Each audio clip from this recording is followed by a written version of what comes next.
आज हम आपको रिवीजन में प्रोबेबिलिटी के फार्मूलों का रिवीजन करा रहे हैं। आप इन फार्मूलों को लर्न करना।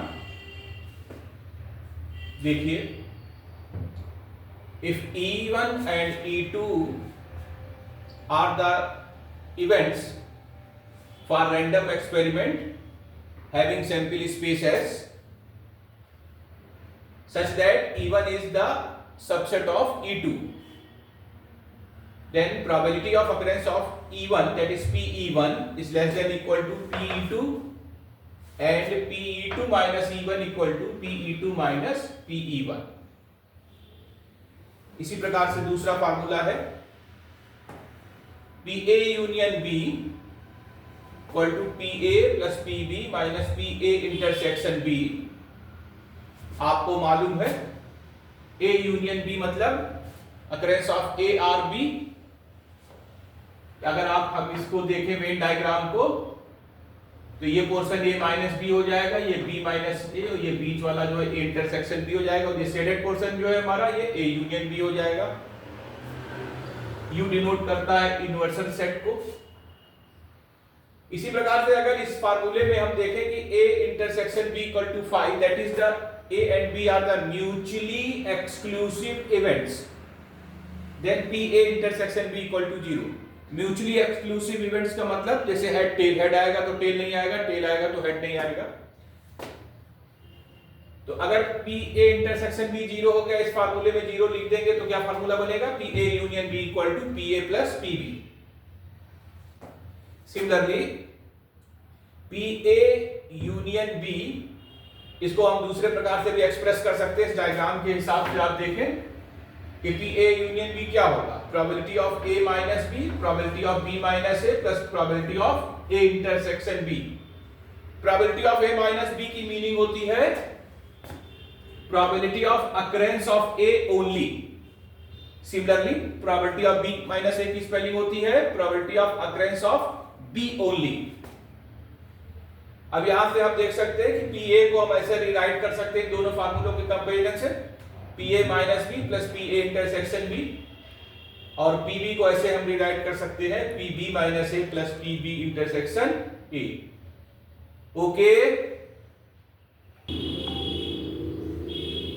अब देखिए, अगर तीन इवेंट होती हैं PA union B union C, that is PA plus PB plus PC minus PA intersection B minus PB intersection C minus PC intersection A and plus PA intersection B intersection C।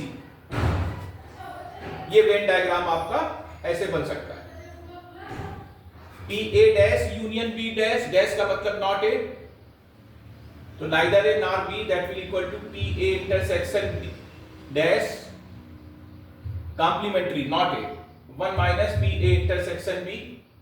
Similarly PA dash ये De Morgan law हम लोग use करते हैं। आपको याद होगा कि A dash intersection B dash De Morgan law के हिसाब से ये होता है A यूनियन B का डैश। इसी प्रकार से A dash union B dash, ये क्या होता है? A इंटरसेक्शन B का डैश। तो ये जो डिमॉर्गन लॉ है, इसको सेट थ्योरी में मैंने पढ़ाया था, आप याद रखिएगा, उसी को यहां पर यूज करते हैं सब।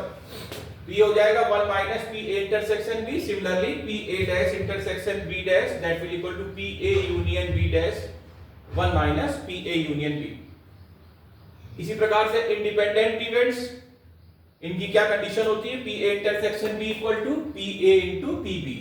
या तीन इवेंट्स हैं तो PA into PB PC, 4 event है तो PA PB PC PD ऐसे चलता चला जाएगा। इंडिपेंडेंट इवेंट्स का मतलब ये होता है जैसे कि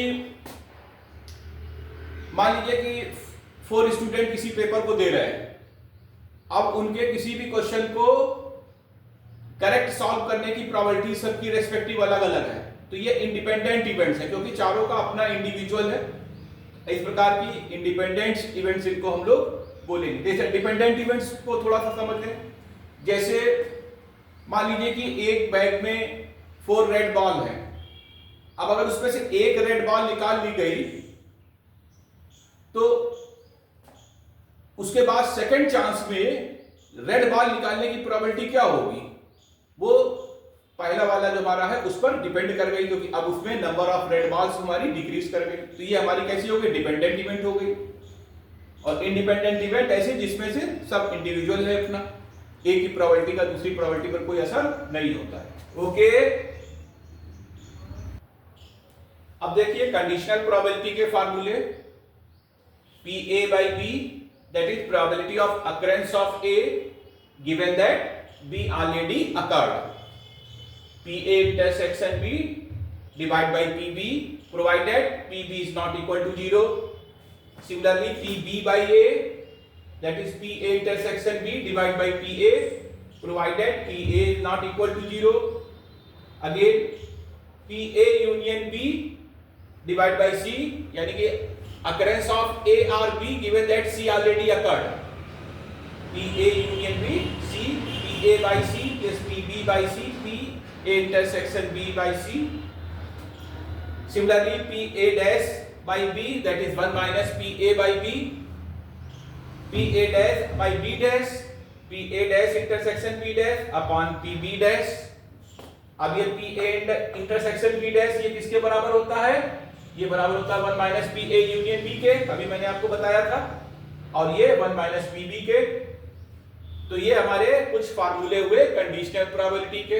ओके, अब देखिए लॉ ऑफ टोटल प्रोबेबिलिटी। अब मान लीजिए कोई इवेंट ऐसी है ए जो कि E1 में भी हो सकती है, E2 में, E3, सब में हो सकती है।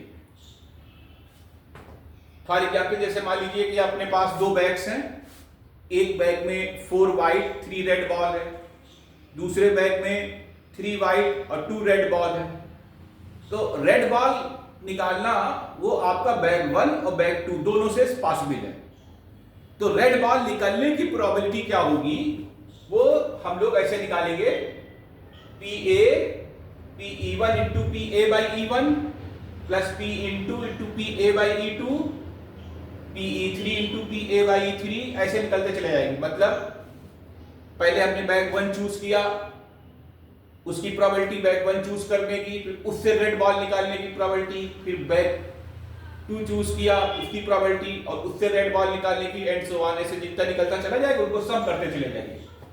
इसको हम लोग लिख सकते हैं मैथमेटिकली i इक्वल टू 1 से n तक सिग्मा pi इतना। अब बेस थ्योरम, अब जैसे मैंने कहा कि रेड बॉल जो है इस सब में से निकल सकती है। अब क्वेश्चन ये आया कि भाई रेड बॉल निकली, इस बात की प्रोबेबिलिटी क्या है कि वो फर्स्ट बैग की रेड बॉल थी। तो यहां पर बेस थ्योरम आ जाएगी, PE1 by A that is PI into PA by EI, PE1 A by E1।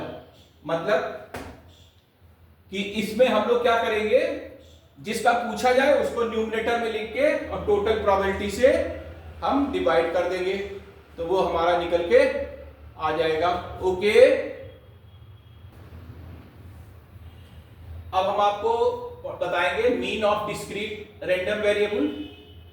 Random variable हम लोग उसको बोलते हैं, जैसे मान लीजिए कि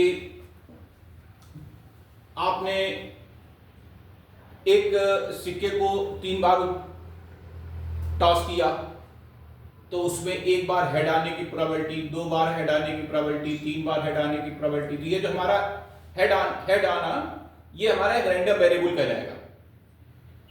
तो वो रैंडम वेरिएबल है, मान लीजिए उनकी वैल्यूज है p x1 x2 xn है, तो और उनकी रेस्पेक्टिव प्रोबेबिलिटीज हैं p1 p2 ऐसे pn है।